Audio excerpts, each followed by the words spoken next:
Off and running we go on a Tuesday. It's the 2nd of September. Hope you and yours had a fantastic Labor Day weekend. Partner, it is officially week 1 of this 2025-26 NFL season, and we couldn't be more thrilled to be partnering up for our 4th season together here inside this vault right here, and so glad for you guys to be with us as we get ready for Sunday Night Football coming up on Sunday. It's the Bills and Ravens, and it's a rematch of the division round game from a year ago in Buffalo. This episode is brought to you by us. It's thevaultpod.com/vault. And Sarah, as we will learn and everybody else will learn towards the end of Quick Hits, there's a lot of people rocking their merch these days, and we love it. And we would love for you to take over NFL stadiums this fall with your Vault gear, thevaultpod.com/shop. All that information can be found in the show notes. Great to see you. I hope you had an awesome weekend. I had a chance to chat with all 6 Ellisons on the phone on my way down to Florida, which I am now in my new studio for the next 8 months at least. So great catching up with you guys. I hope you had an awesome weekend, Sarah. It was so awesome. I'm glad that you've already made it down from New York to Florida. I know that was quite the car trip for you and Tilly, your beautiful dog. And that was definitely fun. We wanted to help entertain you as you were driving all those hours, but in the end, you ended up entertaining us. We had all 6 of us in the car. Bobby went to each of my kids and said, "Tell me how the beginning of school is," all that kind of stuff. So really glad we were both able to get a 4-day weekend before the grind starts. But I couldn't be more excited for the grind because Ravens football, NFL football, Sunday night Ravens Bills is less than a week away. The countdown is on, and I can't wait to talk all about it today and catch up on the news that we missed while we were out for the last 4 days. Yeah, in case you haven't figured it out, we have a boatload rundown for you today, beginning with Lamar Jackson's mother challenging her son. We'll begin with that. And there's a slew of different things that Lamar himself has been up to, including being listed in the top 100 players, of course, for the exact same ranking back-to-back seasons. We'll get into that. A collaboration with iSpeed. I mean, you name it. Lamar's been doing it, and we'll begin the show with that. After that, John Gruden, you already know what he's up to these days in the YouTube space. And if you need any more hype than you already probably have and that you're feeling this week with week 1, look no further. John Gruden's got you covered. We've got a couple snippets from his most recent AFC North preview. And after that, Sarah, a public feud here between 2 former Ravens teammates and legends in their own rights and respective Hall of Famers. That's Ray Lewis and Shannon Sharp. Shannon's responded to Ray's comments from a recent podcast that he sat down. That'll be towards the end of this one. A bunch of quick hits. And as always, if you could on the way in, please like the video, subscribe, hit that notification bell, consider becoming a channel member or gift-giving membership the way many of you already have, including DHB Senior, who's in the house. And without further ado, we better get going because it's going to get tight before we know it. It's going to get tight, and it's going to be fun because here it is. Here's the graphic. They're already billing it on TV. It's got the 2 quarterbacks, Sunday Night Football this Sunday, 7 Eastern, Lamar Jackson, Josh Allen. We need it in our life. But Bobby, what we also need in our life is for the Ravens to get over the hump, the playoff hump. Week 1 is just where we start that. And so the question that are on many people's minds is going to be like, what is going to be different this year? How are the Ravens going to be different this year? Well, for Lamar specifically, he did an interview with the Baltimore Sun. And he talked about how his mom challenged him this offseason. And she actually was seen, I know she, according to the Baltimore Sun, she spends the seasons up here in Baltimore with Lamar, but she doesn't do a lot of public appearances. She actually made one. You remember when Lamar was doing the horse racing stuff and he had his team and all that kind of stuff? Well, his mom was with him at one of those events. And so he told Brian Wacker, this is really interesting, good stuff. And you just know I love it when his mom gives him some feedback. Like last year when she was like, you got to start running again. Why aren't you running? And like she was like expressing what many of us had felt. And he's like, my bad, Mom. And then he pulled that back out. So here's what she told Lamar. It says here, I want to see where I want to start here. It says, when Baltimore suffered another disillusioning Cloverfield playoff loss, this time in the divisional round of the Buffalo Bills in January, Jones had some motherly words of wisdom. Quote from Lamar, "She's been a voice to me all my life." And he said that with a slight crack in his voice, according to the Baltimore Sun. "Anytime she says something to me, she's adamant about it, and she was on me about it." His mom told Lamar, in short, that he needed to go back to how he was playing during his youth football days. Jones told him, Felicia Jones told him, that she, let me get this quote right, quote, that's when I was vocal, meaning in his youth football days. When things weren't happening, I'd tell people, get the bleep off the field. Now I'm kind of doing the same. And my guys are looking at me like, he's talking to me a certain way. Like, not no disrespect. We're competitive out here. When I see you lacking, get off the field and put somebody else in. They don't shy away. They like to compete as well. But if I feel like you're jogging out here and we're going full speed, get the bleep off the field. They come back to me and talk to me, and I let them know where we're not having that this year. We're trying to get somewhere. I let things like that happen in the past, but I'm not having that no more. Close quote. Your reaction to that? It's always eye-opening when something either about Felicia Jones comes to light or we hear about her through Lamar, and it's typically the latter, right? Because I believe, as far as I know, now through soon to be 8 NFL seasons, she has yet to do any kind of interview locally in the Baltimore area. So when Lamar lets us in like he does here, it just catches your attention because that is his gal. Like, that's his person. That's the one from the jump who has been in his corner, has been an advocate. I'll never forget having Bobby Petrino on the show, Sarah, on my personal show several years ago. And as he's told many times before and told me that day, when they tried him out at returner, she found Petrino's number immediately and got on the phone. And so anytime it's Felicia Jones, it catches your attention, deservedly so. But being that this is yet another season where expectations are sky high, and Lamar's resume, Sarah, is everything you could possibly want as a quarterback who's played 7, not even full, because it wasn't a full rookie season that he was a starter, NFL seasons. You have every accolade you could possibly want. You've broken numerous records, and yet you're chasing that one thing. It's got people some people acting crazy about where you are, where you stack up. I just love it. I love it. I think it's a great way to start off week 1, and it's a great way for Lamar to start his process, obviously, of chasing that coveted trophy. Well, it's interesting because obviously this about the same time that the Baltimore Sun puts out this story with the detail of his mom. Well, Jeff Zrebiec on The Athletic also did a story about Lamar being more vocal. So why are they both doing it? Because that is what everybody's telling him. Like Linderbaum, Bateman, like all the teammates are being like, Lamar's different. He is speaking up. And so Jeff Zrebiec had an example of how Lamar is already putting into action what his mom has told him that he needs to do. So here's what's interesting is Lamar went to go talk to Devontae Walker after a play in camp, but it was a play that Lamar didn't even throw the ball to him. It was Cooper Rush. And so what happened is that the ball hit off of Walker's shoulder and then it ended up being intercepted. And so Lamar wasn't even like saying, hey, Coop, you got to go talk to him. Lamar went over to him. So here's the details of that from Jeff Zrebiec. He said, an animated Jackson explained to Walker what he expected from him on the play. He wanted to see more effort, more aggressiveness. He wanted Walker to help out his quarterback who had an accurate deep throw turn into an interception.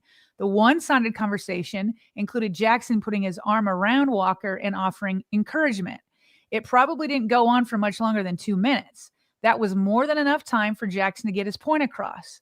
Quote from Jackson, I have to let my guys know that I'm caring for them. I'm not dogging them. I'm not angry at you or anything like that, but we're competing out here. I need you to be a competitor because I'm extremely competitive. I don't like to lose. And you should feel the same way. If the ball is in the air and you're on the perimeter, catch the ball. I don't care if the ball is underthrown or if it's too far out. Make a play. You're a receiver. Everything is not going to be perfect. It's our job to try and be perfect, but it's your job to make us right sometimes.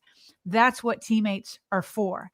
And so, Bobby, I mean, yeah, like this is what we've all been kind of wanting, right? That it just seems like the Ravens have had this evolution where it was like Lamar will just save the day, right? Like Lamar will just do it. We'll just, run, not really have much of a passing game. Then, okay, we're going to bring in Todd Monken. And okay, now we're going to get you even more legit weapons, not just Mark Andrews. We're also going to get you Isaiah Likely and Zay Flowers. And now Bateman is stepping up. We're going to get you Derrick Henry. And so now they have the personnel.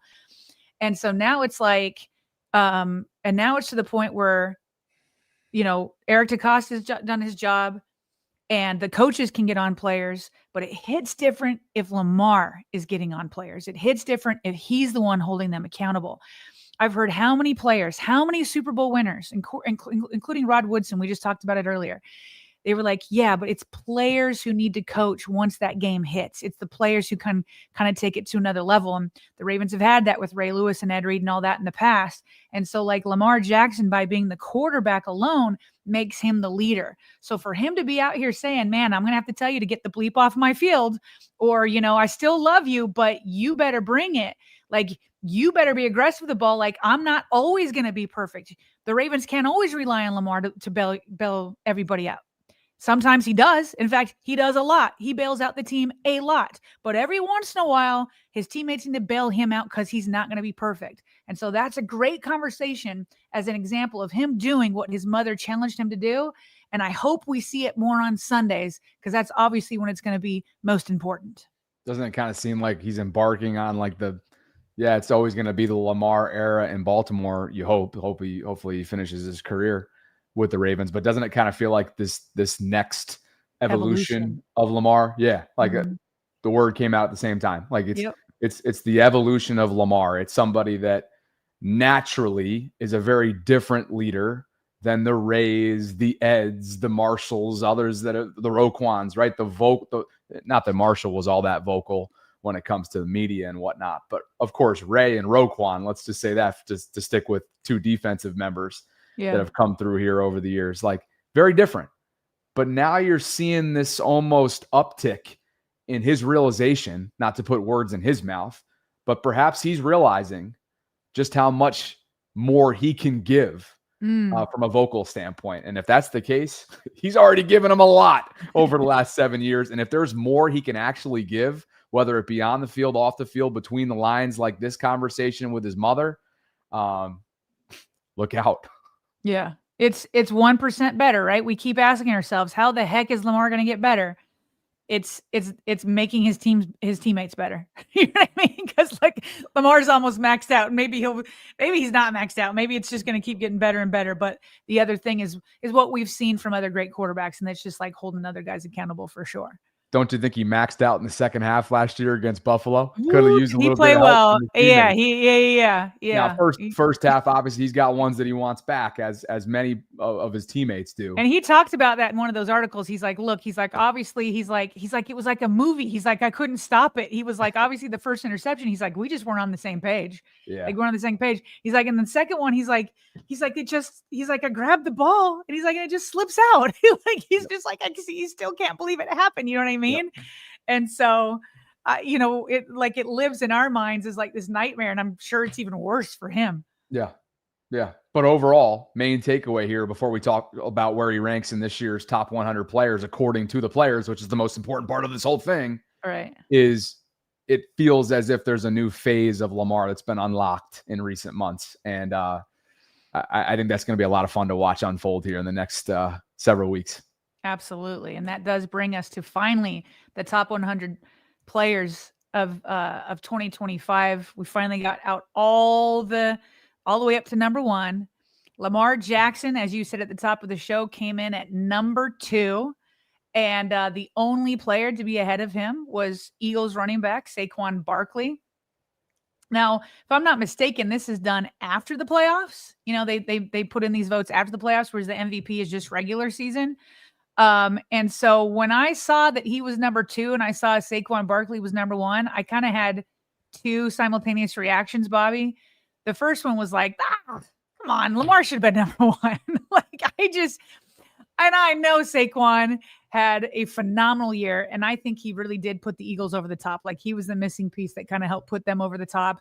He probably had the best play of the year, although I think Lamar had some that were right up there, but that backwards hurdle is like going to live forever, and we're going to keep going back to it.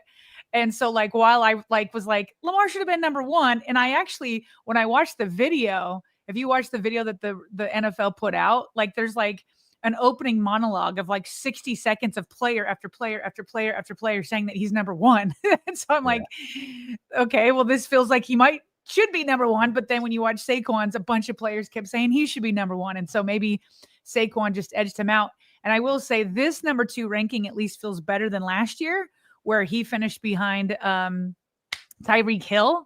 And it like did not feel deserving. At least it feels like Saquon has a better argument than Tyreek Hill did last year. And I feel like Saquon went on and won a Super Bowl, and he was that missing piece. So I think there's an argument for Saquon. So like I could find some peace in that, even though I feel like Lamar should be number 1. But what was your reaction to see him at number 2? 2 things. One was the same reaction as last year, and then 2 was in regarding Saquon. So the first that I had last year was that he was the top ranked quarterback. That's the first thing that comes to mind. Yeah. Right? That to me is the most important. And then the second is just kind of what you sort of alluded to there, right? Super Bowl championship, first year with the team, highlight reel play after play after play, including the signature hurdle, like you mentioned. And also, why don't you throw an MVP in there as well? So it's like, and by the way, he probably could have beaten Eric Dickerson's single season record had they played him. So it's like, It was a pretty historic season from Saquon. And I just respect rankings like these so much more, Sarah, than the other ones that we tend to cover, because we try to cover it all. Yeah. But man, when the players speak, we listen. And I have a hard time. Aside from I get it. Your passion is what you're like. What do you mean? How could they not be number 1? Right? It's like you get that. You almost can't help yourself when it comes to Lamar. Not at all. And I get that. But those are my 2 reactions to the list. Well, and I want to expand upon your first reaction, is that he was the number 1 quarterback, right? Yeah. Like the players have spoken again, and he was the number 1 quarterback last year in the players' eyes. And that's what I kept hearing. So Josh Allen, number 3. I saw some jokes online that maybe Emmanuel Acho and Dan Orlovsky were like punching air, that like Josh Allen came in after Lamar Jackson. But yeah, Lamar, according to the players, above Josh Allen, above Patrick Mahomes, above Joe Burrow. And Pat Mahomes came in at number 5. Joe Burrow was number 6. And then, there's nobody else in the top 10. It's just those 4, which is the way it should be. Jamar Chase was put in there at number 4. And then Derrick Henry, he's another Raven that made the top 10. So Derrick Henry came in at number 7, which feels like a pretty good ranking to me. Joe Burrow, Patrick Mahomes, Josh Allen, all kind of above him. Jamar Chase has a huge impact. But they have him as the number 2 running back, which is, again, Saquon just had a phenomenal year, and he won the AP Offensive Player of the Year. Am I remembering that correctly? So I just thought it was a lot of respect. I mean, just think Derrick Henry, like when he was signed by the Ravens, people wondering, like, is he too old? Is he gonna fall off a cliff? This and that. And all he did was have a career year in yards per carry. And he's in the top 7 of 100 players. Like, I think that's a really, really good ranking, and he's very deserving of it, in my view. Oh, no question. And don't look now. We're going to be on history watch once this season kicks off on Sunday night for the Ravens, because look at where Derrick Henry sits right now, prior to week 1, in all-time career rushing yards leaders. He is number 19 on this list at 11,423.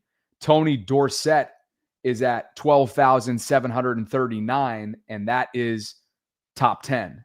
So look, I'll do the math here in just a second while you react to this, but we are going to be on History Watch and History Watch early and often for the King, because once he gets going, look out. Yeah. So he's at 11,423. So that puts him 19th overall.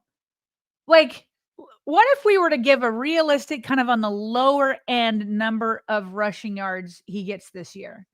Like 1,500, does that feel pretty safe when he was close to 2,000 last year? I feel really safe about that. Here's the number, by the way. I just did the math for us. Okay. So in order to tie Dorsett, okay, he needs 1,316. So add one more to break Dorsett's record and creep his way inside the top 10. Okay. So 1,317 is what he would need to get inside the top 10. Okay. From there, going back to the graphic, Dickerson has 13,259. If he had 1,500 yards, he'd come in just under 13,000. Yeah. So then that would put him at number 8. I mean, now let's go high ceiling. Let's say he had a 2,000 yard season. What if we did that? And we add that in, that would put him at 13,400. So again, just still like a number 7 there. But he's going to be around for more than just next year. Yes. I mean, I assume, unless they've like win a Super Bowl and then he's like, you know what, I'm just going to go out on top. But I wonder how much around for multiple years. Like, that's the thing.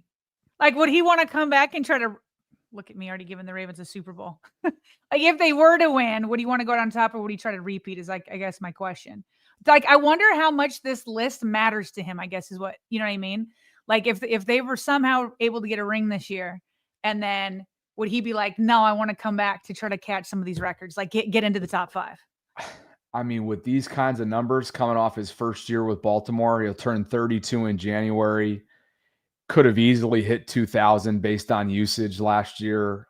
I mean, assuming that his heart's still in it. And by all accounts, based on the people you hear, you listen to him, we're reading up on the guy all the time. Yeah. He spends his entire offseason at that Sanders fit spot down in Dallas. Like, he freaking breathes, eats, and sleeps this. So if he's going to continue to condition himself the way that he has, and he still loves the game, I don't know why not. Why not? I don't know why not.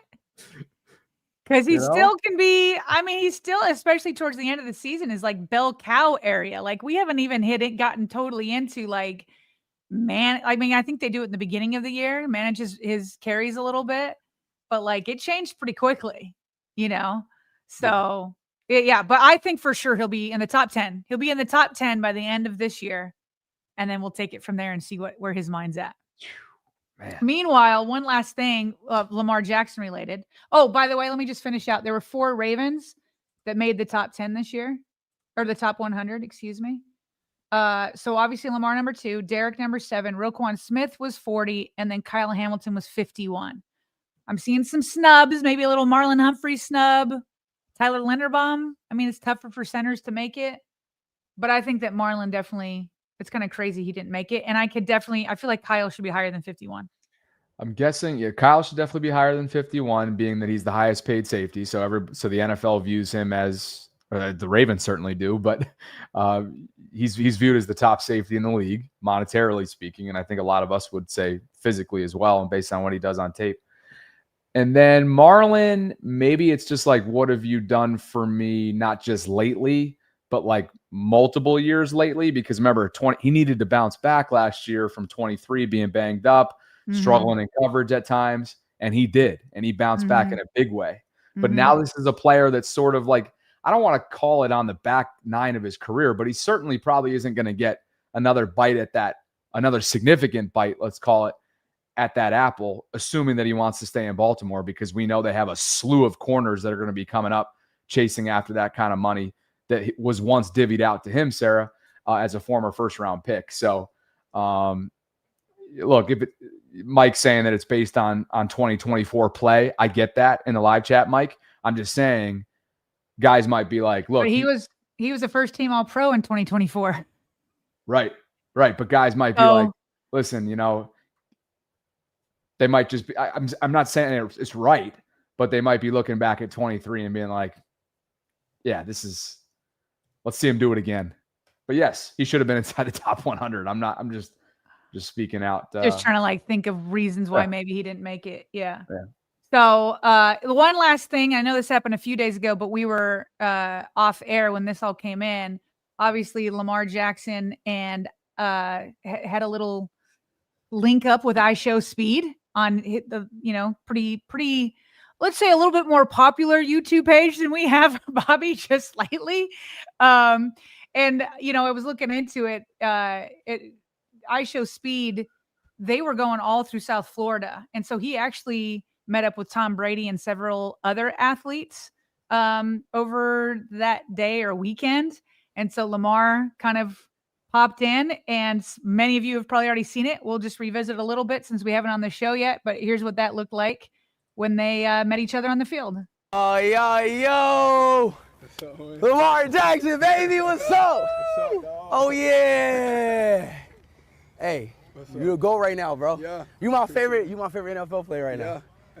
Real shit. Appreciate you, dog. Damn, watch how we really got Lamar in Florida right now, y'all. Yeah, man, we down here. Damn, bro. You Where you got going today? What's the word? Whatever, man. Whatever you trying to do, man. Whatever. Throwing the ball for you? Come on, let's go. Let's go. Where my phone at? Is that a cigar? Let's go. Chat, we got Lamar right here, chat. Our boys ready? 3, 2. On a dot. On the dot. Yep. Yeah. Yep. Good little hands there. Kind of looking over, tracking the ball. Look at these guys. This is a But I want to know if he team. ran that route with that cigar in his mouth. We just caught a pass Was it from a Lamar cigar? Jackson, y'all. Oh, yeah. Ooh, that was a good-ass throw. That was a dot. Shit. Yeah, I can run, boy. You need to sign up with us, man. Get you a contract with the Ravens or something, man. Listen. Easily. You're trying to get a contract signed, huh? Yeah. Well, what's funny is like Lamar was being, nice and saying he should do that. And then he was like saying, I don't know, for a minute, it kind of took a turn to seem like Lamar was like protective over his receivers. He's like, I don't know. Can you really beat out Zay and Bateman and this and that? Anyway, so that was fun. And then just, I don't know why a lemur was brought there. Maybe just because it somewhat rhymes with Lamar. But this was kind of funny. Look at how far that thing jumped. Let's see if we can blow this up. Oh, shit. I didn't even see Yeah, that. let's see if I can get him to talk. Let's see if he says hello. Chase. Hello. Hi. Hey. Hi. Okay. High five. Bro, you should get They're real, get one Chase. as a pet. Grab Chase. Chase, come to daddy. Grab him. No, come He said, get him off me. Look at this jump, though. I didn't know that they. Oh, Oh, shit. Anyway, so that's Lamar having fun during his last time off before, just like us, had a little less time off, had a little breather. John Harbaugh gave the players a few days off before they had to be back on Monday, Labor Day.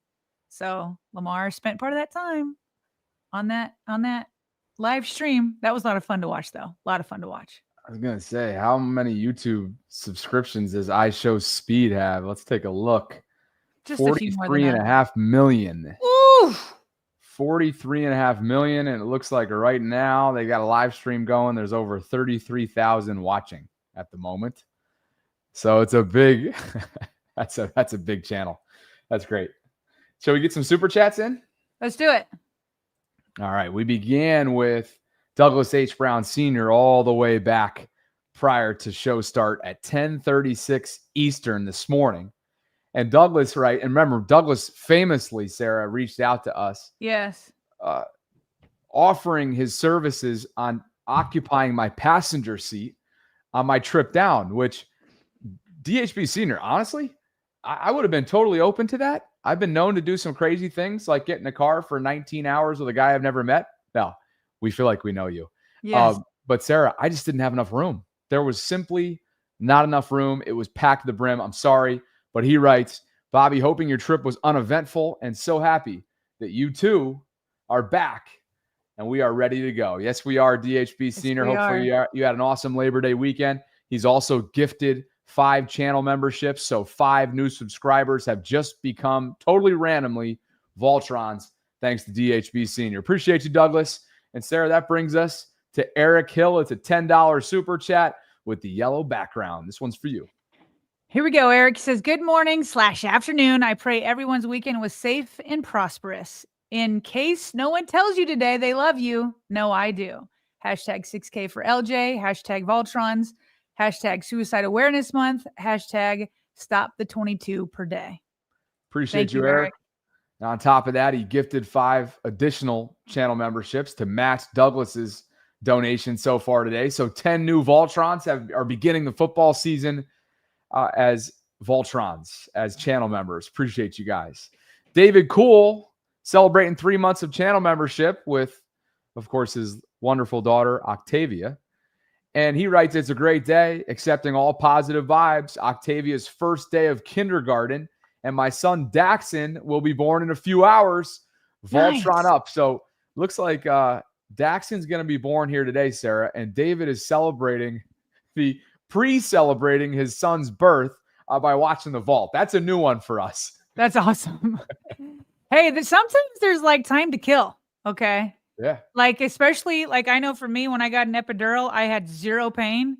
And so for me and my husband, sometimes it's just a waiting game and you need time to fill. You need something to fill the time. So we're happy to do that. We're happy to do that. But we're going to need a picture and an update once this little one comes. Oh, definitely. You already see Octavia right there in his profile photo. So shout out to her. Looks like she's going to be an older sister.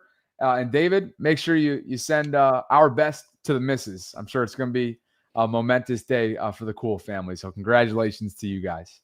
Park Heights Prophet is checking in on this Tuesday. It's a $20 super chat. That means orange background. And Sarah, he's closing in on week 1. He's been dropping these $20 donations for what feels like months at this point.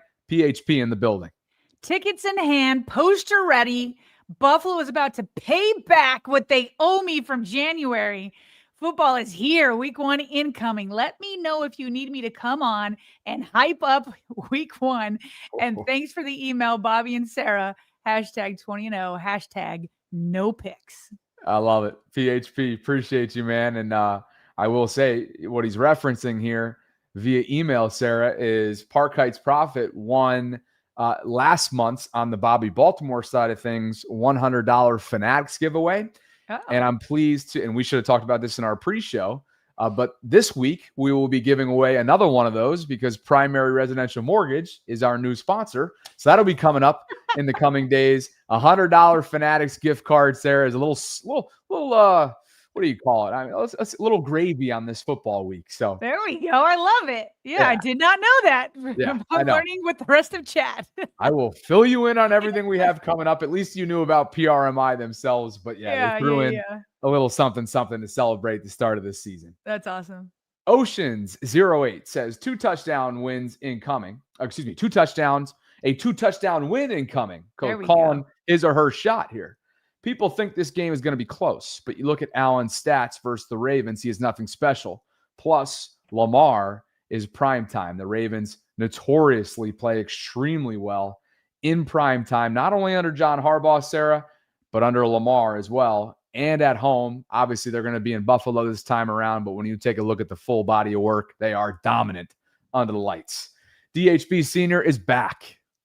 He says the GOAT, meaning Tom Brady, was the same way with his teammates. I think he's talking about Lamar when I was probably quoting him saying, get the bleep off the field or like, I need you to raise the level and all that kind of stuff. And Tom Brady, for sure, we saw that on the cameras frequently where he would chew people out. Yeah, no doubt. Why don't you take another one from What I Say Junior? Are we going to talk about how Coach Mangini picked the Ravens to win the Super Bowl? I did not see that. That's something because Coach Mangini has never been a Ravens hype person. So we'll have to check it out. Maybe we'll bring it in tomorrow. Appreciate you. What I Say. Justin Holt's in the building. He's celebrating 3 months of channel membership.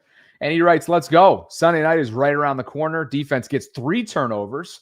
Ham, Wiggins, and Starks all going to have picks.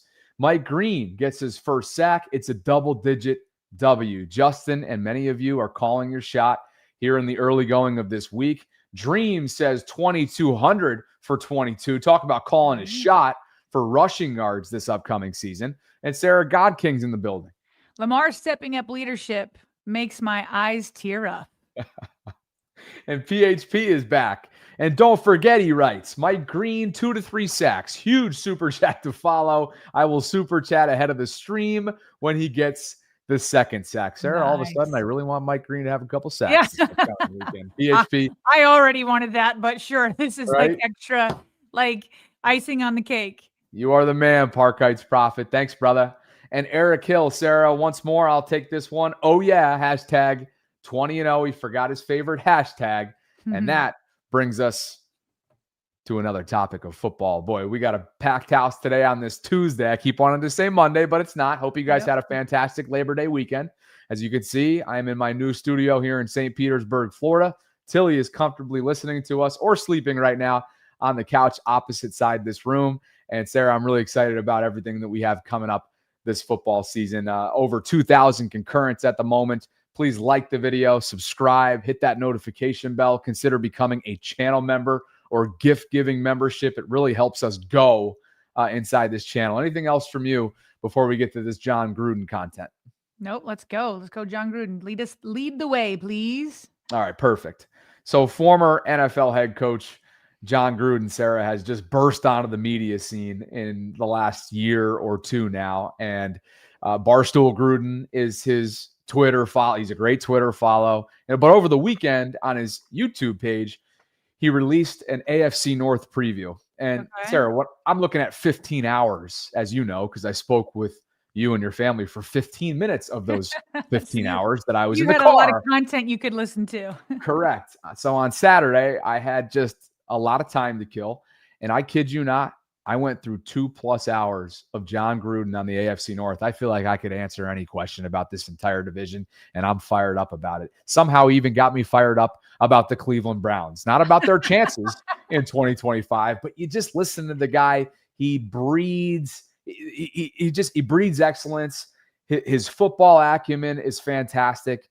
He's a Super Bowl winning NFL head coach, but the way he just asks you without even asking you to get on his hype train. Okay. Before I'm just going to stop rambling. Listen to this because again, needless to say, the John Gruden hype train for the Ravens is real. This is a high octane group of badasses that are well trained and they've had great continuity. And I think they're really pissed off about losing to Buffalo. I think this team really has something to prove. And I was there in Baltimore for a few days. Look what Coach Harbaugh gave me. My Raven sweatshirt. You see that?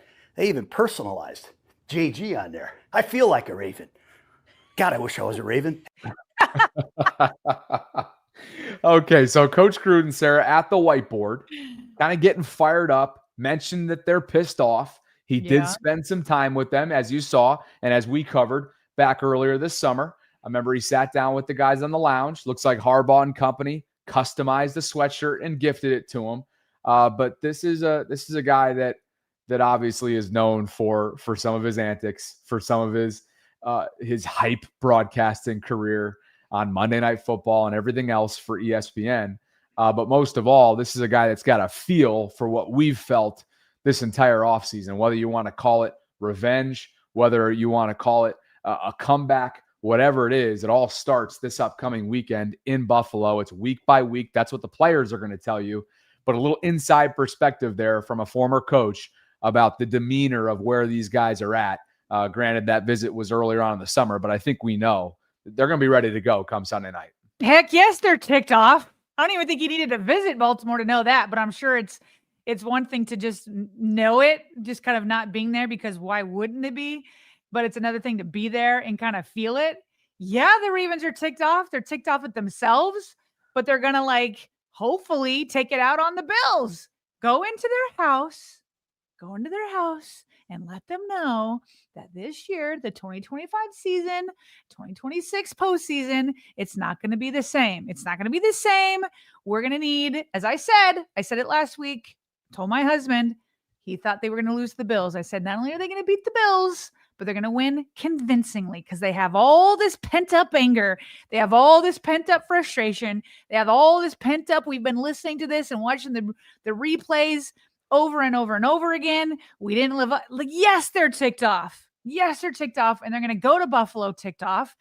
And there's not going to be, the bad weather the way it was in January.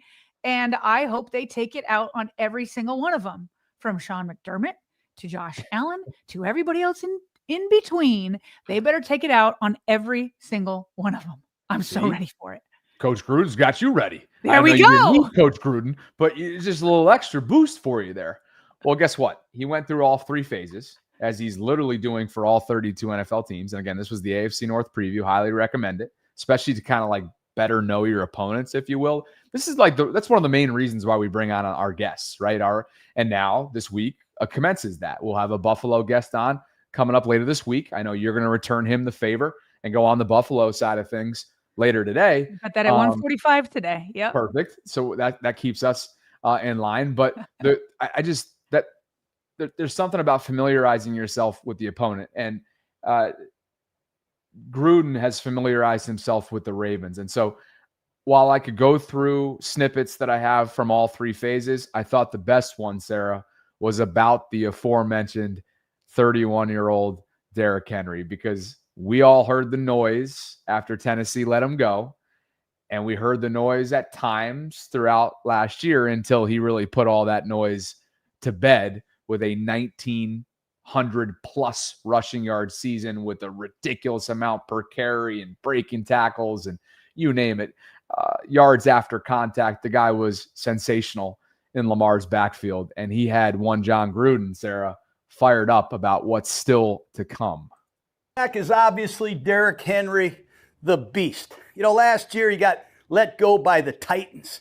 He's 30 years old, all the naysayers were saying. He's old. He's 30. Bull.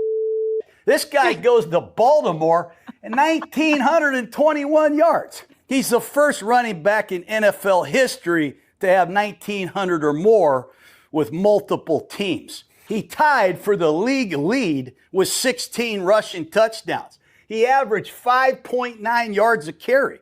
He's too old. No, you're just out of your mind. This guy's unbelievable. He's the 19th all-time leading rusher, 1,316 more yards, and Derrick Henry will crack the top 10 of all time. This guy is unbelievable. And when you really study him, you got to ask yourself, how did he make the 1,900 yards? 1,361 yards were made after contact. That means guys have a hard time bringing a beast on the ground. He led the NFL in making people miss. 100 times he made tacklers miss. So he's elusive enough to make you miss. And he's big enough to knock you out, man. This guy is a freaking great back. 675 yards he made after making somebody miss. He still has it. I was in Baltimore. I stood right next to him when he was in the I formation. I go, good God, I wish I could have coached this guy. This guy is really something. And when Lamar goes this way and Derrick goes that way, how do you defend that? There's a lot of great stuff in this Ravens system. He's cracking me up because he clearly wishes that he was a part of the Ravens organization. Maybe he talks this way about everybody. You listen to him the whole time. Maybe he does. But he's like, man, I wish I could coach Derrick. Man, I wish I was part of the Ravens, like wearing his Ravens gear. Did he wear that Ravens gear for the entire AFC North preview or just while he was talking about the Ravens? No, most teams send him stuff. So, okay. So one of the things I got to clue you in on when it comes to Gruden and just some of his social media stuff that he's been up to. Maybe you've seen them cross your timeline from time to time. Yeah, Bobby, I'm going to let you. I gotta attend to something real quick. I'm just going to go off. You finish that thought. I'm going to go off real quick. Okay. No worries. Okay. You guys probably see this online all the time, right? Programs, teams, universities, you name it. They'll send him boxes of merch and stuff to wear, and then he unboxes it and ends up becoming this whole friggin' theater, right? It's theater is what it ends up being. So anyway, the Ravens sent him the customized sweatshirt. I think he had something for Cincinnati. I mean, people send him literally. What's funny about this too is now that I'm in St. Pete for the foreseeable future, I'm pretty sure he's right across the bridge in Tampa. And so you guys thinking what I'm thinking in terms of maybe doing what I do, trying to network my you-know-what off to establish a relationship there, get him on the show, because I think he'd be a tremendous guest. We'll have to take a look. Okay. Hopefully Sarah's doing all right there, but let's just keep this thing going. And in order to do that,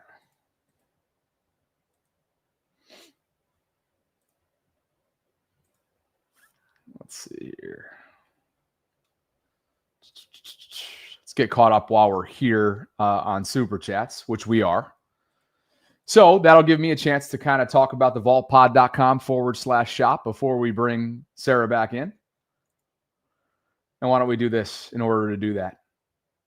Because a lot of you have been rocking the vaultpod.com/shop now for months, for weeks, since we officially unveiled our merch line.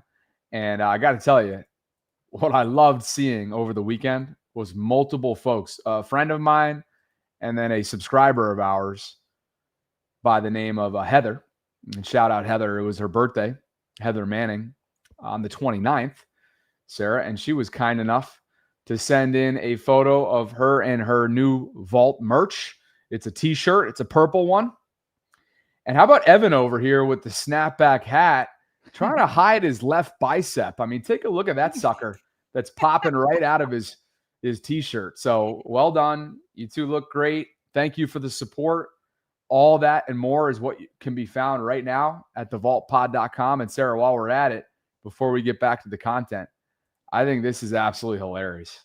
My buddy Mike Clark in upstate New York, a high school friend of mine, he sent me an entire album as if he was being photographed on the golf course. And for those of you who know Baywood in Delaware, this is where he was. And Sarah, I just knowing his personality a little bit, it just cracks me up.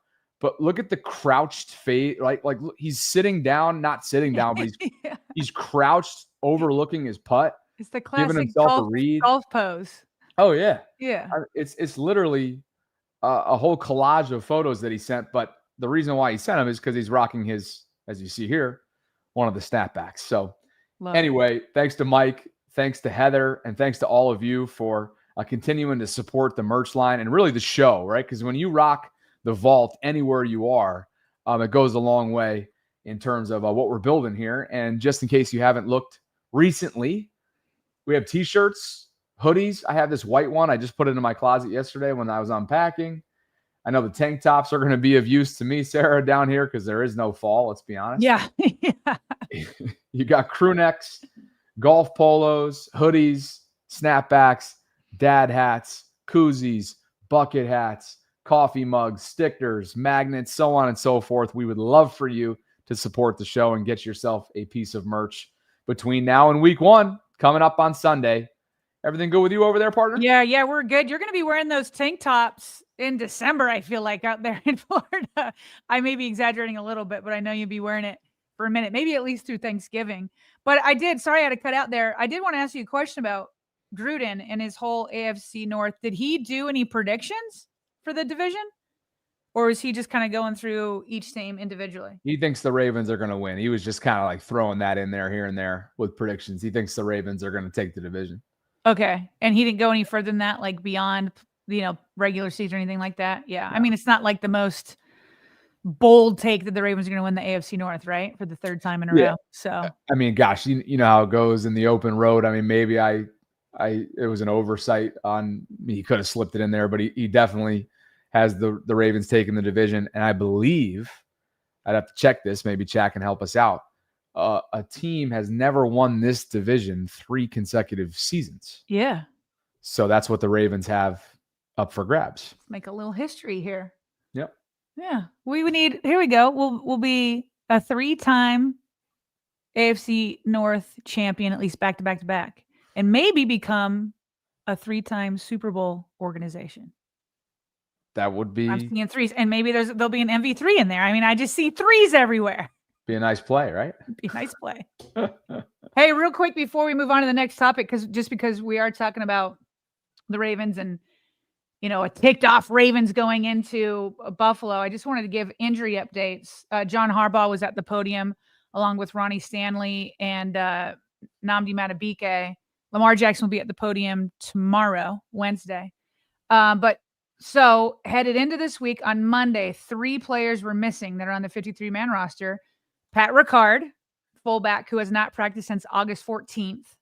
Isaiah Likely, obviously with that foot, who hasn't practiced since August 1st.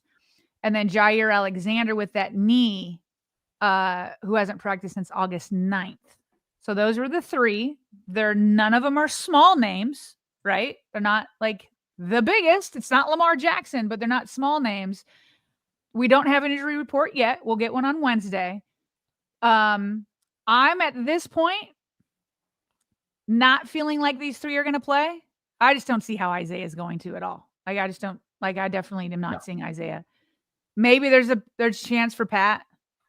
I'd say maybe a smaller chance for Jair. I just think they're going to be super cautious with Jair. But reporters asked John about Jair specifically. His answer was hilarious. We now have in-season John Harbaugh in injuries. And just know he's setting the tone right here about how he's going to talk about injuries. This kind of cracked me up. He kind of talked in circles, but kind of saying the same thing. I've been practicing this week. Yeah, that would be the key. So we'll see where he's at Wednesday.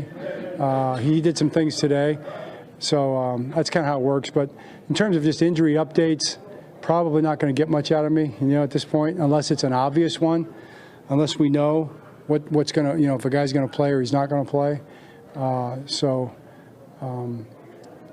You might get a little more on Friday, just because you'll know who hasn't practiced. They haven't practiced. They're unlikely to play. Unless they've been playing all the way up to that point, then maybe they'll play. So I probably won't tell you for sure, unless I feel like it's obvious that everybody knows already. So that's where we're at with that. How's that? Does that make sense?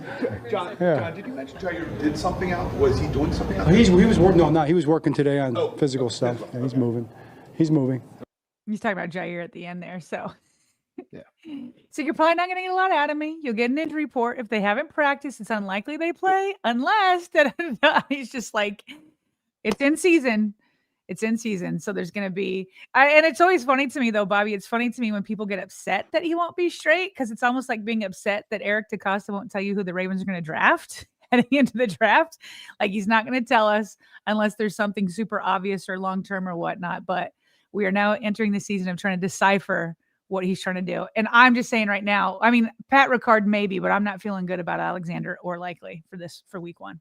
Crazy enough, I think Ricard's the biggest loss for this specific game of the 3.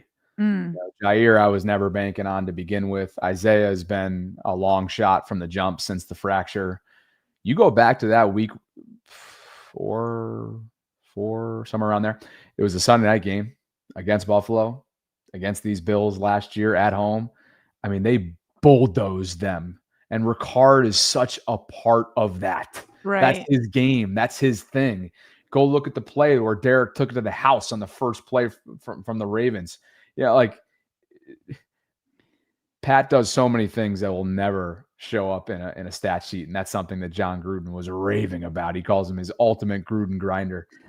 So I honestly think out of the 3, he would be the biggest. But again, we don't have. If there's somebody of the 3 that you feel most maybe confident about, given their situations or given how little we know about the soft tissue, would probably be 42, right? I mean, it wouldn't be Jair since August 9th, and it wouldn't be Isaiah because of the foot fracture.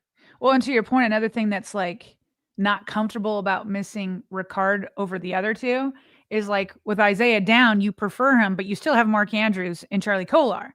And then with Jair Alexander, if he can't go, you obviously are starting with Nate Wiggins and Marlon Humphrey, and then you got Chedobe Awuzie right there. You know what I mean? And so who's going to be Pat Ricard? You know what I mean? Like, It's not like you have a ton of fullbacks. And so I'm sure they'll have to use several different pieces if he can't go to fill in for what he does. There's no like, oh, Mark Andrews steps up. Oh, Cheeto, steps up. That's not that simple with Pat Ricard.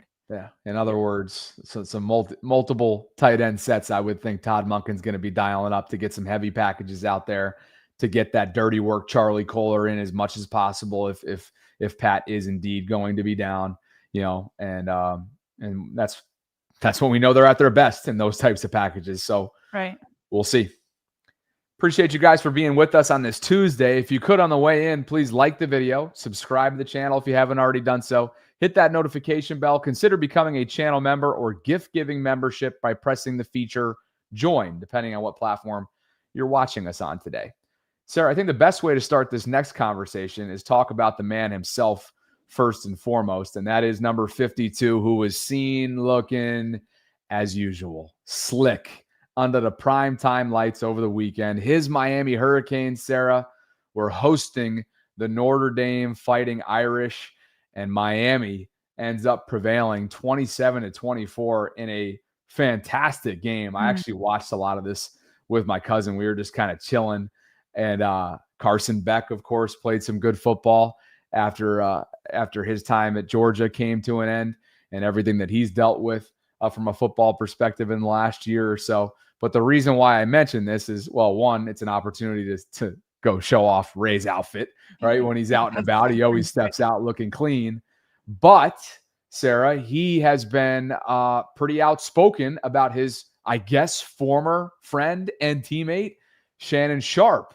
So I'll let you play the clip first of what Ray had to say, since you have it on your end. And then after that, Shannon's response, which is sort of an indirect one, with Ocho on Nightcap just a day or two ago. So I'll hand that one to you first and foremost. Yeah, so this one, Lamar, is on the PBD podcast, which is a little bit more political podcast, has more commentary there.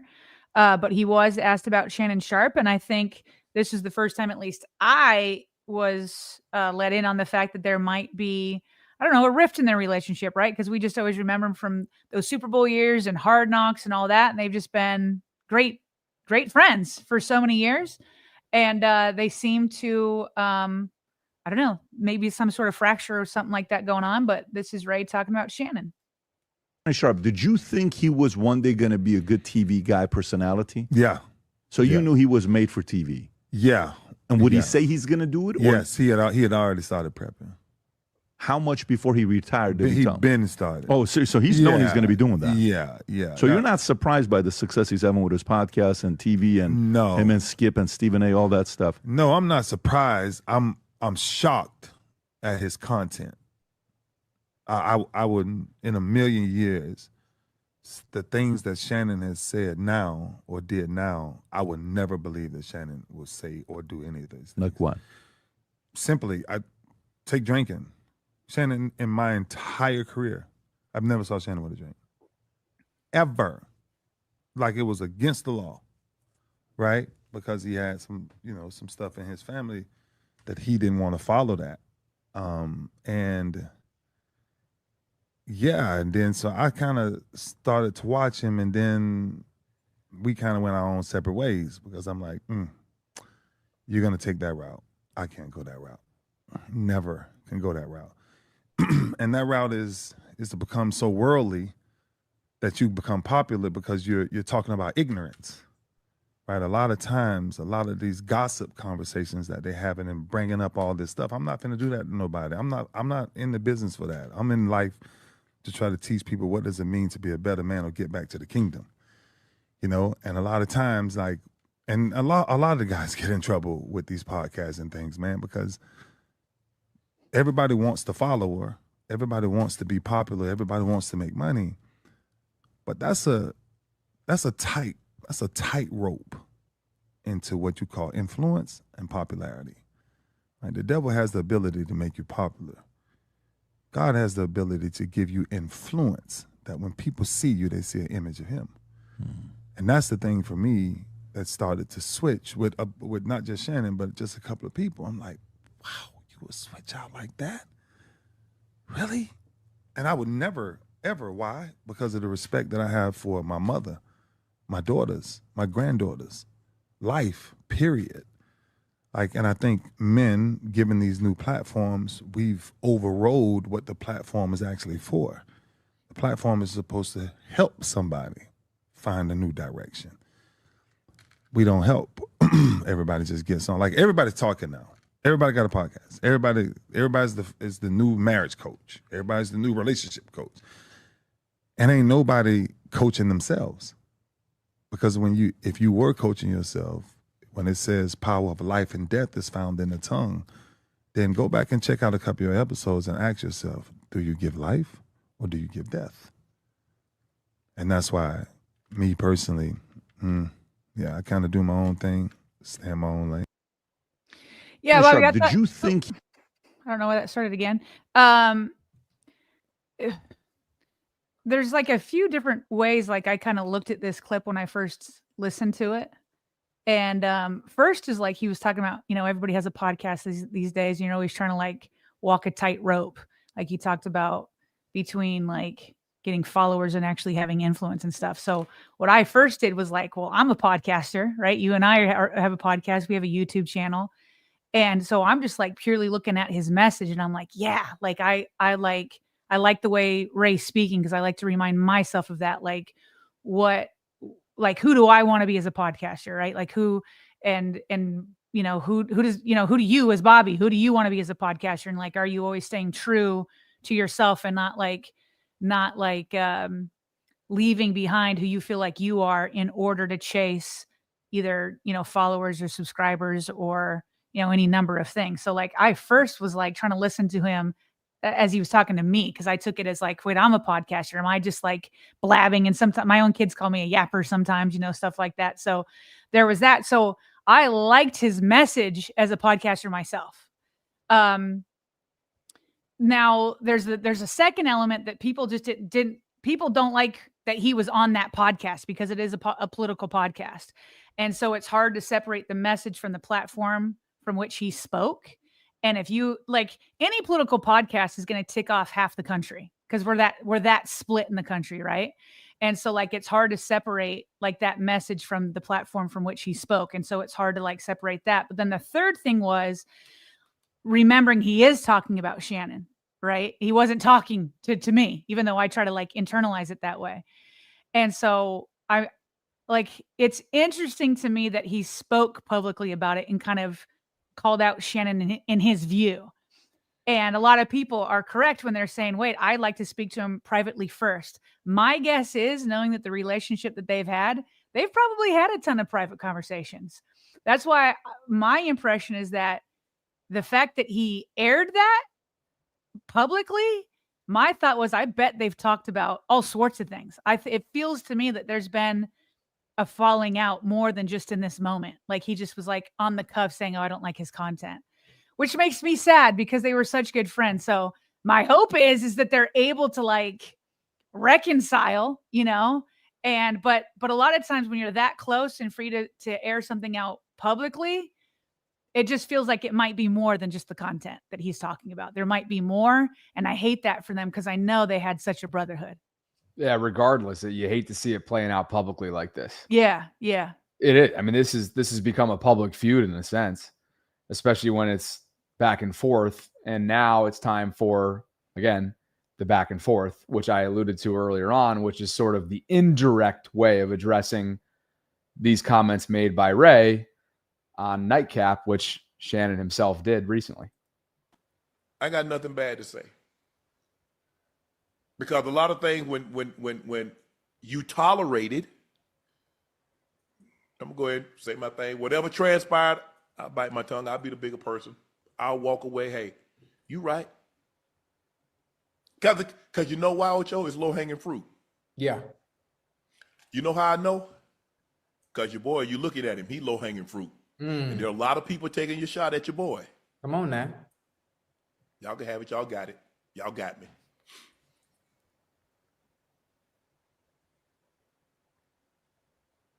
It's all right. Yeah. It's okay. It's okay. We're going to be all right, OJ. Yeah. That tribute say we're going to be all right. Yeah, listen, I could have told you that. I could have told you that. I've been telling you that. Yeah. So everybody want to pile on. Everybody jump on now. Hey, we got him down, Ocho. We got him down. The best time to, hey, Let me get my lick now. Mm-hmm.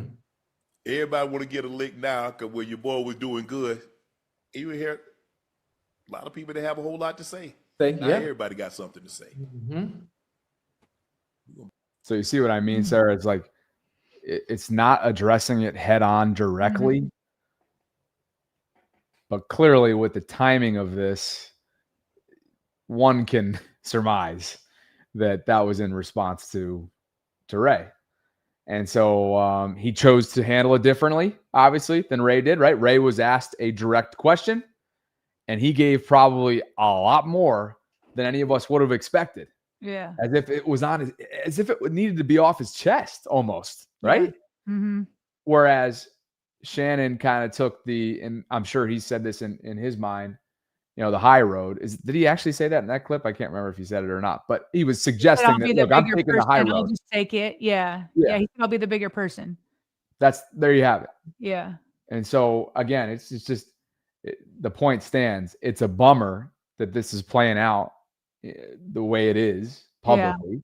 Yeah. It's a bummer that somebody like yourself who can recount their relationship from your personal experience back in the day. I mean, I'm sure it hurts for many OG Ravens fans who have always seen these guys as buddies together. Like they go hand in hand. Shannon Sharpe and Ray Lewis, Super Bowl teammates, Hall of Famers. Hard Knock jokes. Oh my God. The Hard Knocks. Oh, yeah. The Bullies of Baltimore doc series was incredible. These guys were like the lead stars in it. So to see that fracture, that perceived I mean, it sure seems like we can go farther than that. It's not perceived. I mean, there's clearly a fracture here. To see that's a bummer.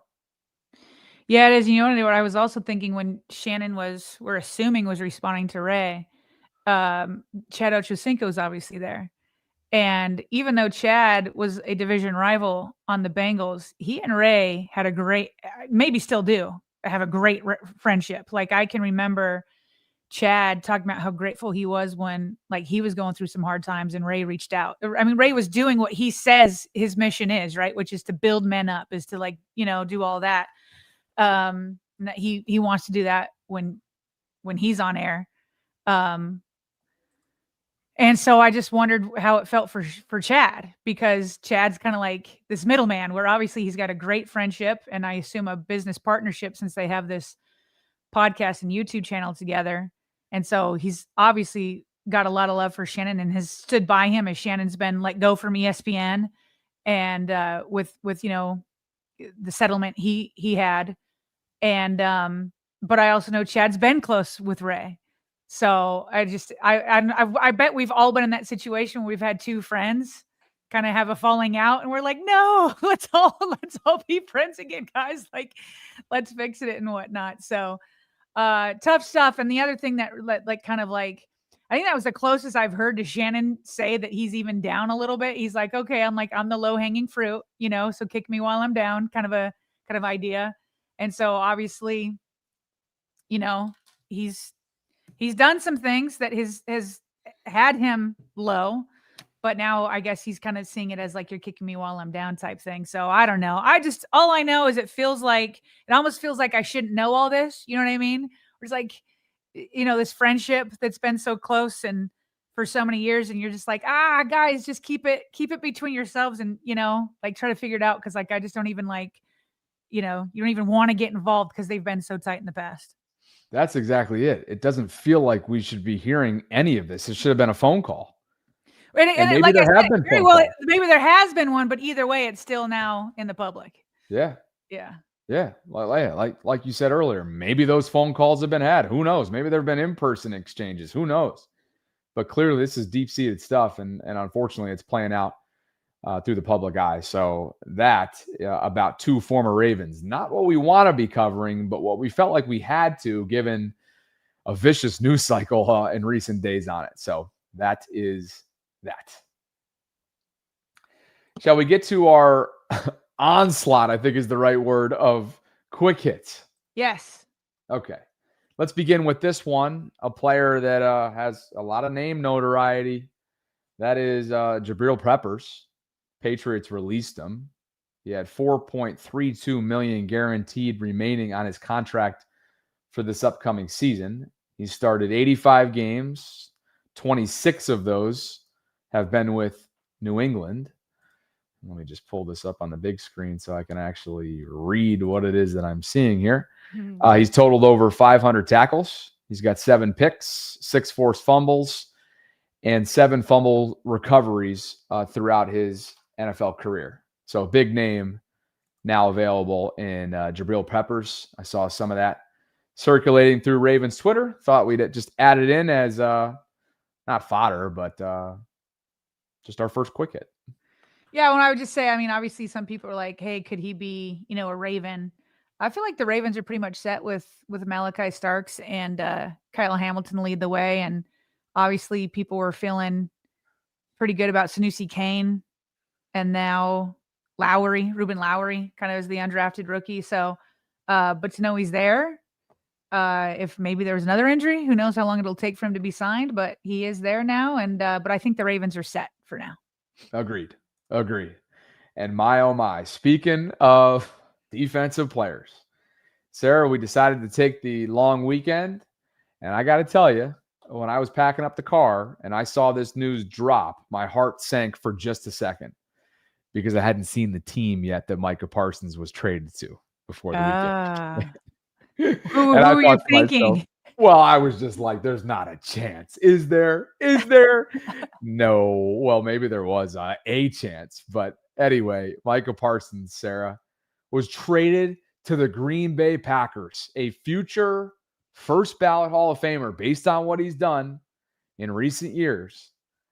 In his prime, Jerry Jones has decided to trade to the Green Bay Packers. So news came down at the end of last week. Mm-hmm. He's a 3-time All-Pro. They reached agreement on a 4-year, $188 million deal. Okay. It's a record-breaking $120 million fully guaranteed at signing. And he is now, as a lot of these pass rushers have in recent months with their deals, Garrett, then Watt, right? Became he is now the highest paid non-quarterback in NFL history. Jerry Jones, Sarah, is not afraid to make some pretty big decisions, controversial ones at that. And this is certainly one of them. Well, he doesn't need to be afraid because he's the owner and the GM. You know what I mean? So like coaches and Should be GMs, afraid. well, coaches and GMs make decisions based off like much more like they're afraid of getting fired. Like they need a win right now, right? Like if they're not winning, they're going to get fired. And Jerry Jones's job is secure.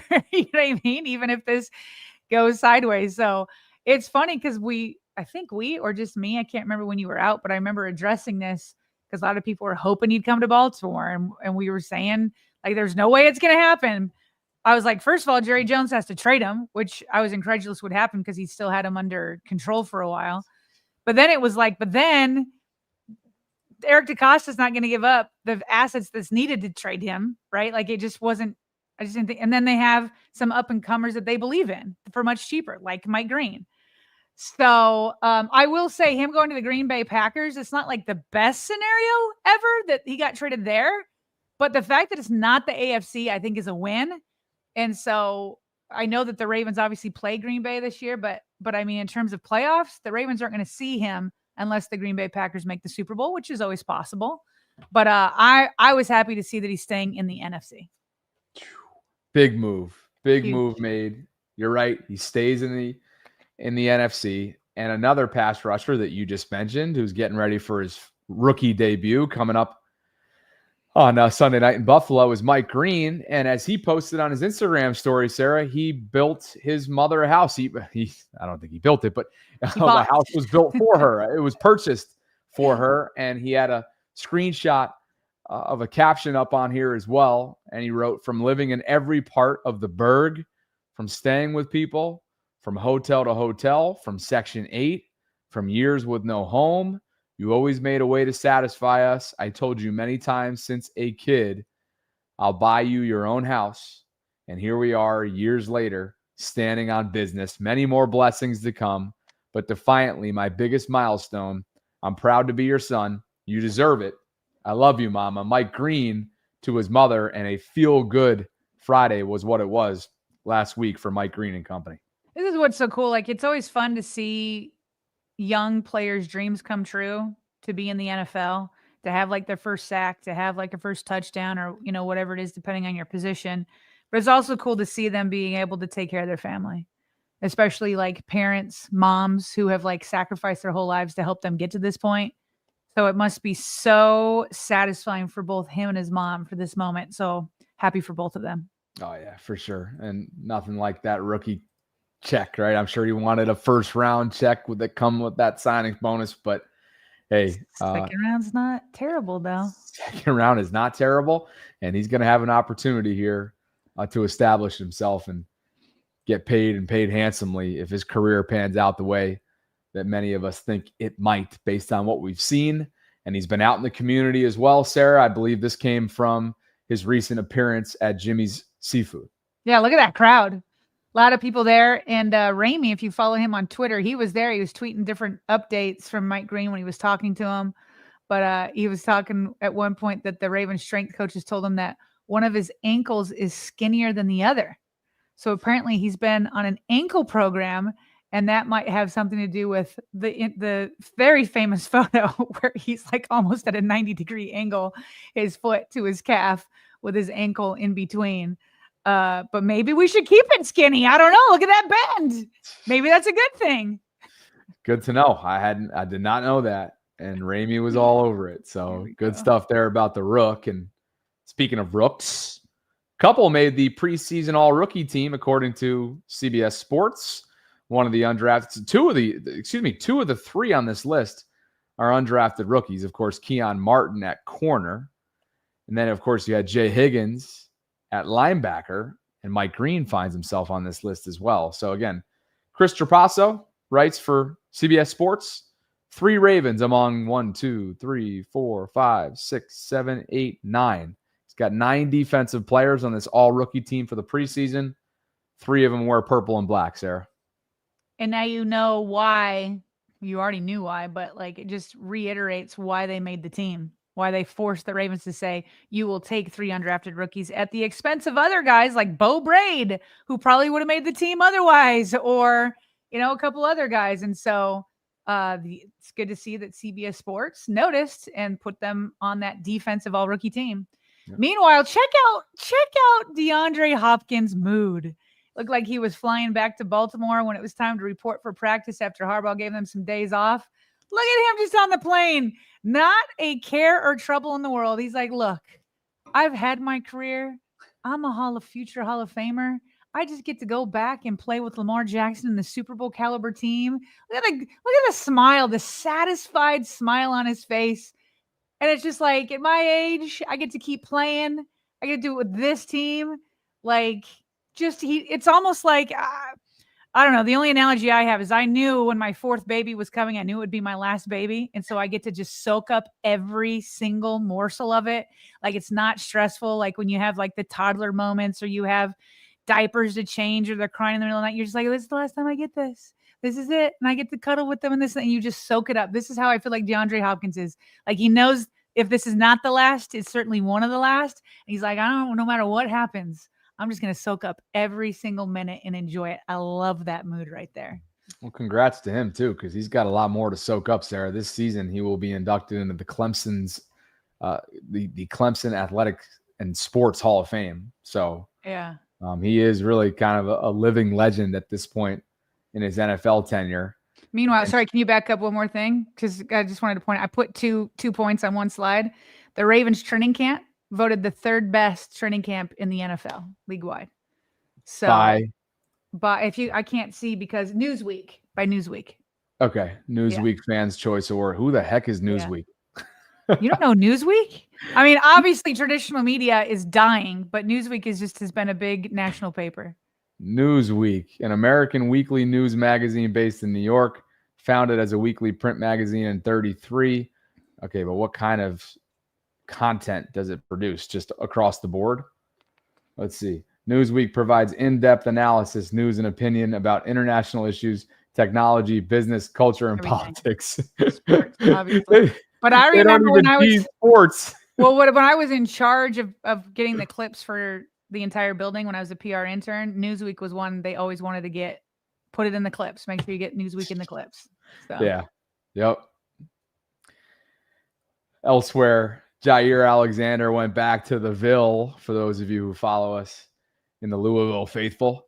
And he had this to say, Sarah, it looks like this is Louisville's, I shouldn't say Louis. I always stop myself. Louisville. Here's Jair. And you already know the celebration came out. There he is, getting everybody fired up. Beautiful day down there in Kentucky. How could Louisville fans not be fans of the Baltimore Ravens? Like before, maybe they were like torn, Green Bay, Ravens. I'm trying to remember some other big football Louisville guys in the NFL, but it's like when you have Jair and Lamar on the same team, we already knew Louisville was like, rooting for the Ravens. It's just got to be another level now. Now you got two of the guys over here. Come on now. You already know there's Louisville a celebration Ravens at this too. point. Bang, bang. There he is. Jair going back as Lamar did, a year or two ago to get inducted into or have his number retired, of course. Did he have a statue? Did a statue go up? Cool. Or no? Am I making that up? Don't know if they had a statue, but his number was definitely hung up in the rafters for sure. Yeah. So maybe I'm thinking of John Harbaugh. He got his statue recently. Harbaugh got a statue? Yeah, he got a statue at Ohio. Miami of Ohio? Of Miami, yep. Yeah. Good for him. Miami of Ohio, yeah. How'd I miss that? Maybe Lamar does. I don't know. No, he did get a statue. I'm not crazy. Here's the headline for Ravens.com. Lamar Jackson emotional about getting a statue at Louisville. Okay, I'm not crazy. There you go. All right. Yeah, here it is.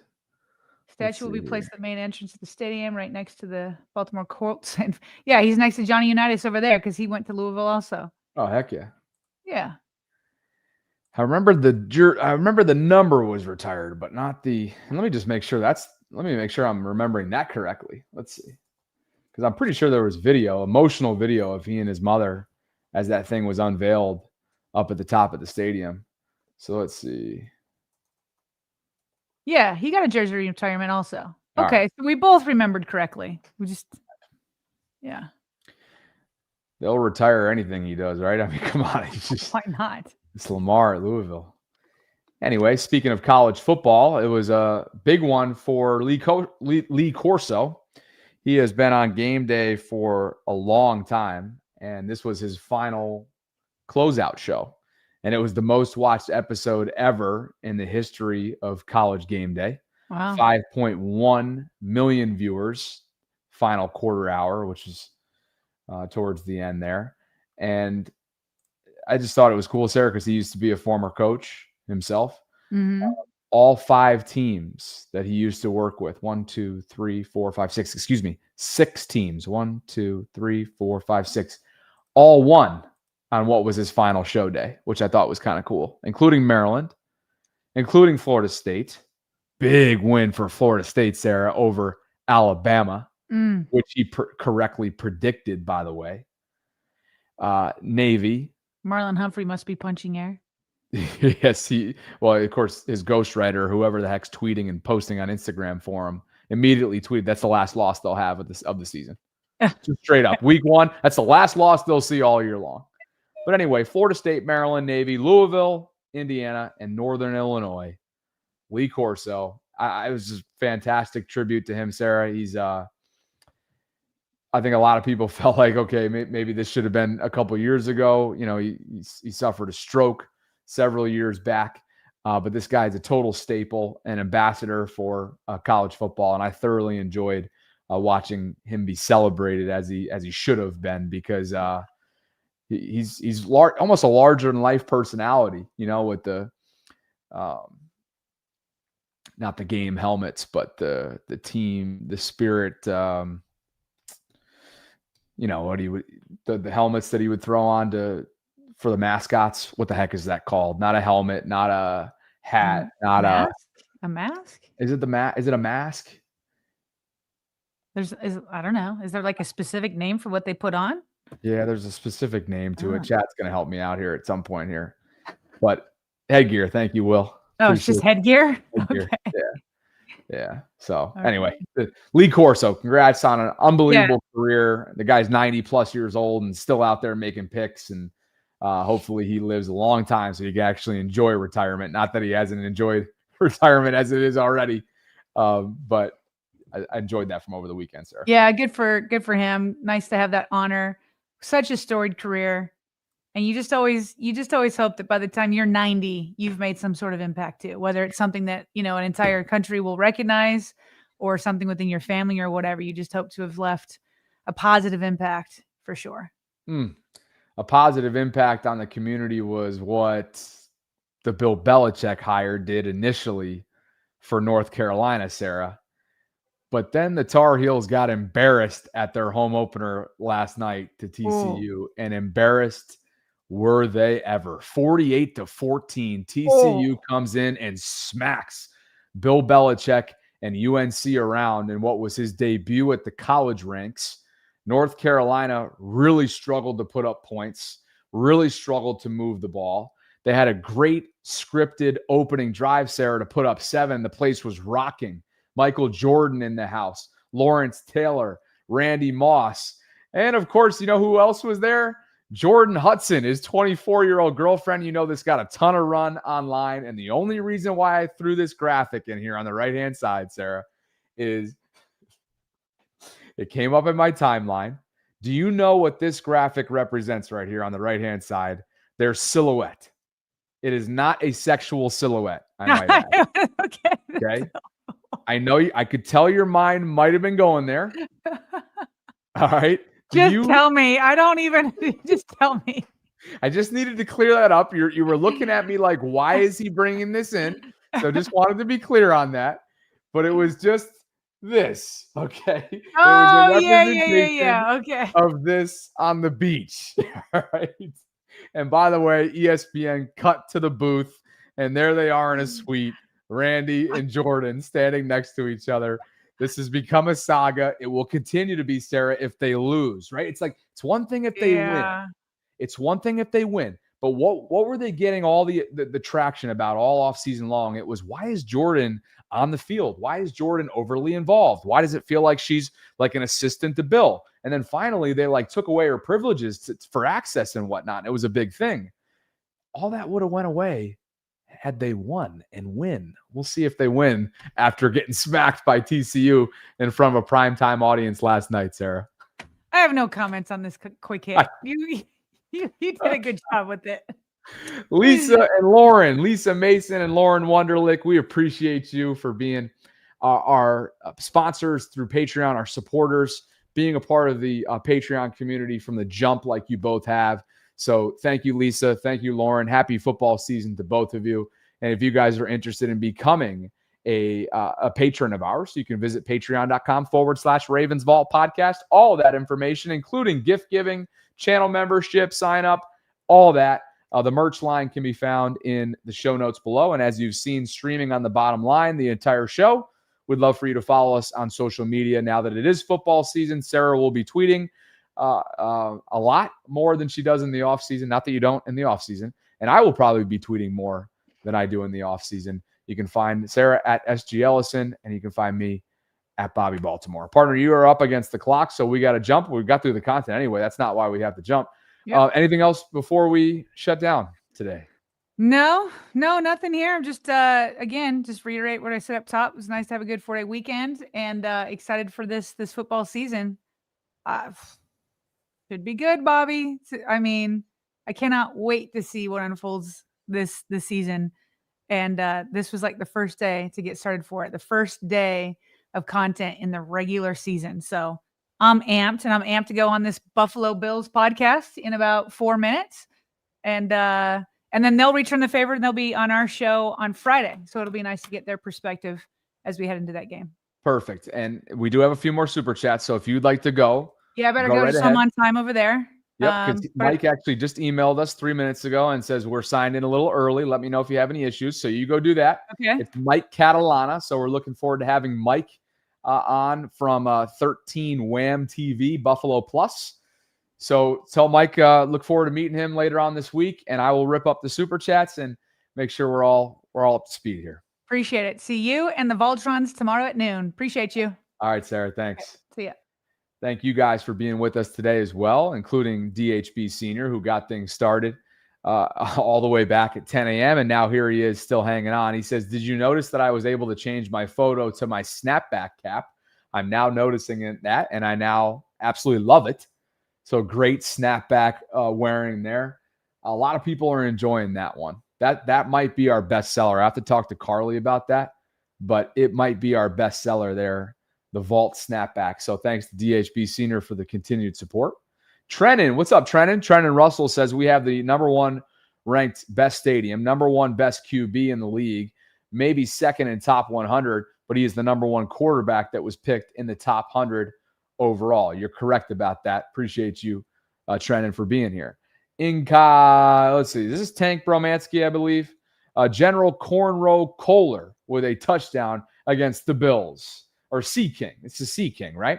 Anyway, appreciate you, Sea King. General Cornrow Kohler with a touchdown against the Bills. Calling a shot. Will says the jersey is retired, but the statue has not been built/placed yet as someone who goes to the games. Okay. Thank you, Will.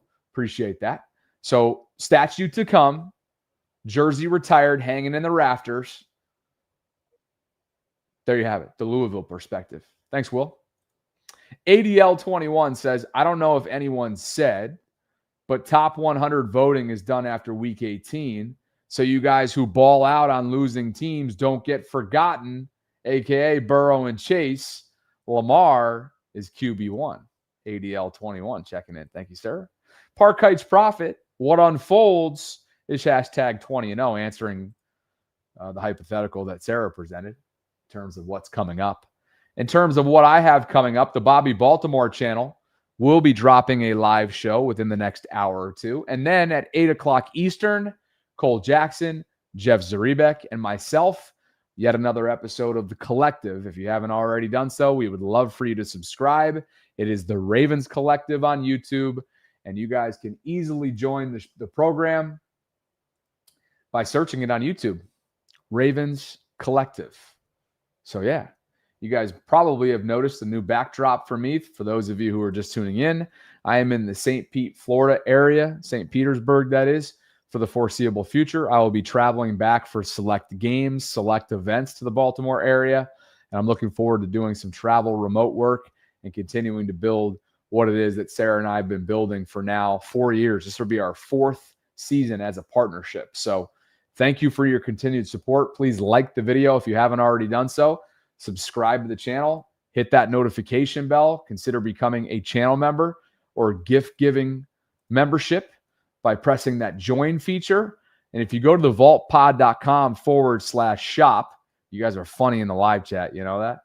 The vaultpod.com/shop. I got cat-like reflexes, all right, when it comes to reading super chats. And I don't make the same mistake twice. At least I don't often make the same mistake twice. I haven't not ever made the same mistake twice, but I ain't doing it today. The vaultpod.com/shop. We would love for you to support the show, support the program, support what it is that we're doing by getting yourself a piece of merch, whether that be hoodies or crew necks or t-shirts, tank tops, you name it, golf polos. I'm going to be rocking a few down here, being that it is hot as all hell in the Florida area. Beanies, snapbacks, dad hats, bucket hats, koozies, mugs, magnets, stickers. You guys know the drill. Let us know if you have any feedback. BaltimoreRavensVault@gmail.com. Liv wants some purple racerbacks in that shop. Email us, Liv, if you're for real about it. We will pass it along to Carly, who's been doing a tremendous job for us on the design side of things. And again, tonight, 8 o'clock Eastern, the Athletics' Jeff Zaribek, Cole Jackson, Road Graders YouTube page, and myself will give you another edition of the Ravens Collective as we get ready for week 1 of this NFL season. So for Sarah Ellison, I'm Bobby Trosted signing off from this Tuesday program. Thank you guys for being here. If you could on the way out, like the video, subscribe, hit that notification bell.